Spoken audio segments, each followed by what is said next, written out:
याकूब के 12 पुत्र थे, पर वो अपने पुत्र यूसुफ को सबसे ज्यादा प्रेम करता था। उसने यूसुफ को एक विशेष चमकीले रंग का अंगरखा दिया। यूसुफ के भाई उससे ईर्ष्या करते थे। उन्होंने उससे नफरत की। यूसुफ ने विशेष स्वप्न भी देखे। मेरे स्वप्न में हम खेत में पूले बांध रहे थे, उसने कहा, और तुम्हारे पूलों ने मेरे पूले को दंडवत किया। यूसुफ के भाइयों ने उससे और भी ज्यादा नफरत की।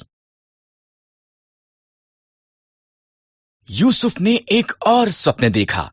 सूर्य, चंद्रमा और 11 तारे मुझे दंडवत कर रहे थे। उसके पिता और उसके भाई कुड़कुड़ाए। क्या तू ये कह रहा है कि तू हम पर राज्य करेगा?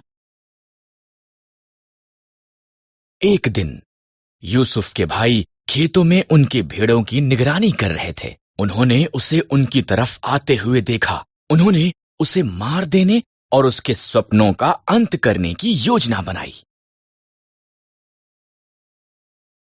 हमारे भाई को मार देना गलत होगा, रूबेन ने कहा। आओ, हम उसे खाली गड्ढे में डाल देते हैं। इसलिए उन्होंने यूसुफ का विशेष अंगरखा फाड़ दिया और उसे गड्ढे में फेंक दिया। इश्माइली व्यापारी मिस्र की तरफ उनके मार्ग से गुजरे।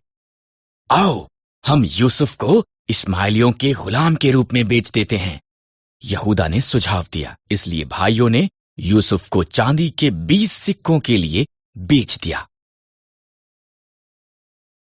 भाइयों ने यूसुफ के अंगरखे को बकरे के लहू में डुबोया और इसे याकूब को दिखाया।